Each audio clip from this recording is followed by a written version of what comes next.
ભરૂચ જિલ્લા માનવ સેવા ટ્રસ્ટ દ્વારા સંચાલિત નવયુગ વિદ્યાલયના પ્રમુખ એવા મહેશભાઈ સોલંકી દ્વારા શાળાની કફોડી હાલત અને પતરા સડી જવાની બાબત માટે વારંવાર સરકાર દ્વારા ગ્રાન્ટની માંગણી માટેની રજૂઆત કરાઈ છે। ધારાસભ્ય દ્વારા તેઓને યોગ્ય પ્રતિસાદ નહીં મળતા તેઓએ આજે મીડિયા સમક્ષ પોતાનો રોષ ઠાલવ્યો હતો। આ સમક્ષ તેઓએ જણાવ્યું હતું કે જંબુસરથી ટંકારી રોડ પર જતા ઓવરલોડ મીઠાની ગાડીઓના કારણે આ પતરા સડી જતા હોય છે, જેને લઈને તંત્ર અને ભ્રષ્ટ તંત્ર અધિકારીઓની સામે લાલ આંખ કરી જન આક્રોશ સંમેલનનું આયોજન આવતીકાલે ટંકારી મુકામે કરવામાં આવ્યું છે। મહેશ સોલંકી, મગનભાઈ સોલંકી, ભૂતપૂર્વ અહીંના ધારાસભ્ય અને મંત્રીનો દીકરો। આજે આપણે કેટલીક મહત્ત્વની બાબતો પ્રેસ અને મીડિયાના માધ્યમથી ઉઠાવવા માગીએ છીએ। અત્યારે જે પટાંગણમાં આપણે આ ઓફિસમાં બેઠા છે, નવયુગ વિદ્યાલય 1971થી મારા પિતાએ નવા યુગની શરૂઆત અહીંયાથી કરેલી અને આ પટાંગણની અંદર લોકસાહિત્યથી લઈને નાટકો, મેડિકલ કેમ્પો અને ભૂતકાળમાં જે કંઈ લોક સહાય માટે પૂર અસરગ્રસ્તોને અહીંયા લાવીને વસાવેલા આ એક કર્મભૂમિ છે કે જ્યાંથી આ જંબુસર તાલુકાની અંદર મગનભાઈ સોલંકીએ જે અવિરત કામો વહેતા મૂકેલા એની આજ ભૂમિ સાક્ષી છે। આ સંસ્થાને છેલ્લા 30 વર્ષથી કોઈ પણ પક્ષના રાજકારણીઓએ કોઈ અનુદાન કે જે આપણા લોકોના ટેક્સના પૈસાથી ચૂકવવાનું હોય છે એ ગ્રાન્ટ એમણે કોઈએ આપી નથી। અમારો કુટુંબી ભાઈ સંજય સોલંકી જે મારી શાળામાં ક્લાર્ક હતો એ પણ ધારાસભ્ય થયો, એણે પણ એક પણ રૂપિયો નહીં આપીને એની હલકી માનસિકતા બતાવેલી।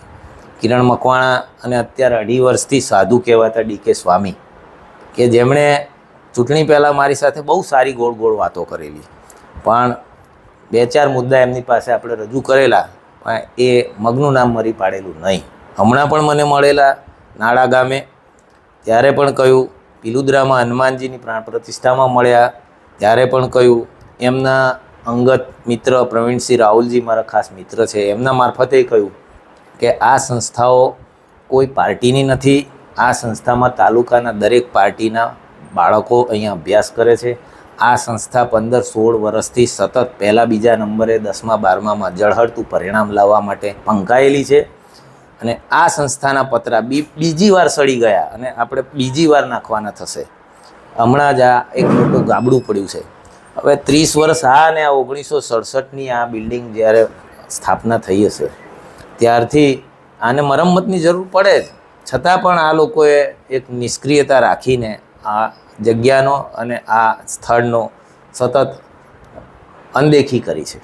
તો મારે મીડિયાના માધ્યમથી એ તમામ રાજકારણીઓને કહેવું છે કે તમે આવી જાહેર સંસ્થાઓને પોષણ આપવા માટે જે નિરસ્તા બતાવો છે એ દૂર કરો। અહીંના સંસદ હોય કે ધારાસભ્ય હોય, એમણે આગળ આવીને આવી જે સારું પરિણામ લાવતી સંસ્થાઓ છે એનો પુનરુદ્ધાર કરવો જોઈએ।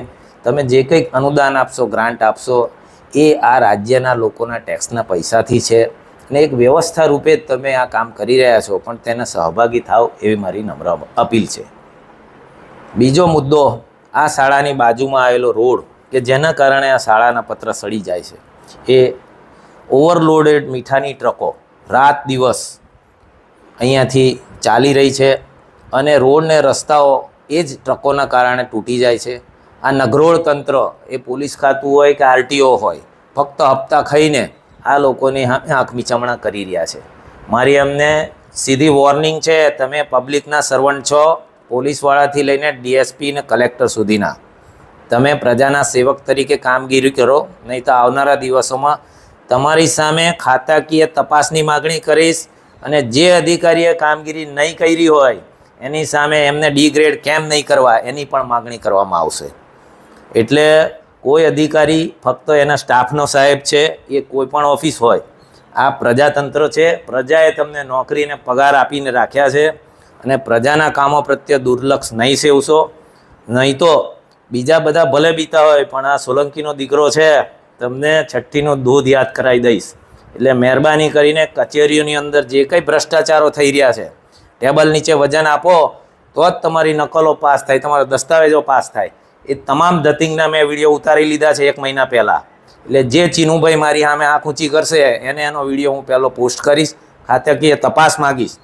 અને જે કયા દારૂના અડ્ડા ચાલે છે, પોલીસની ગાડીઓ વહીવટ લેવા જાય છે, એ વહીવટના તમામ વિડીયો છે મારી પાસે.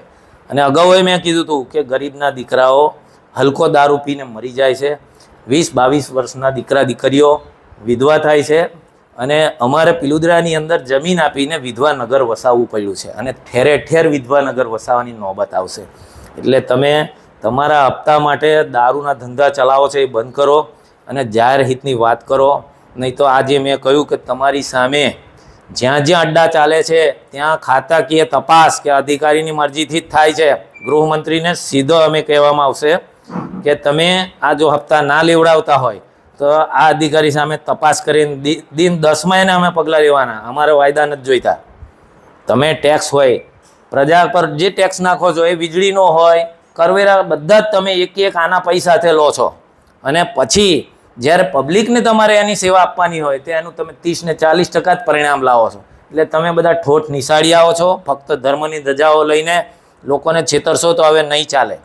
બધા જ લોકો ધાર્મિક છે, દરેક પોતપોતાના ધર્મને એની મર્યાદામાં છે, પણ આ કામ કરવા માટેની અને લોકોની સેવા કરવા માટેની બાબતો છે.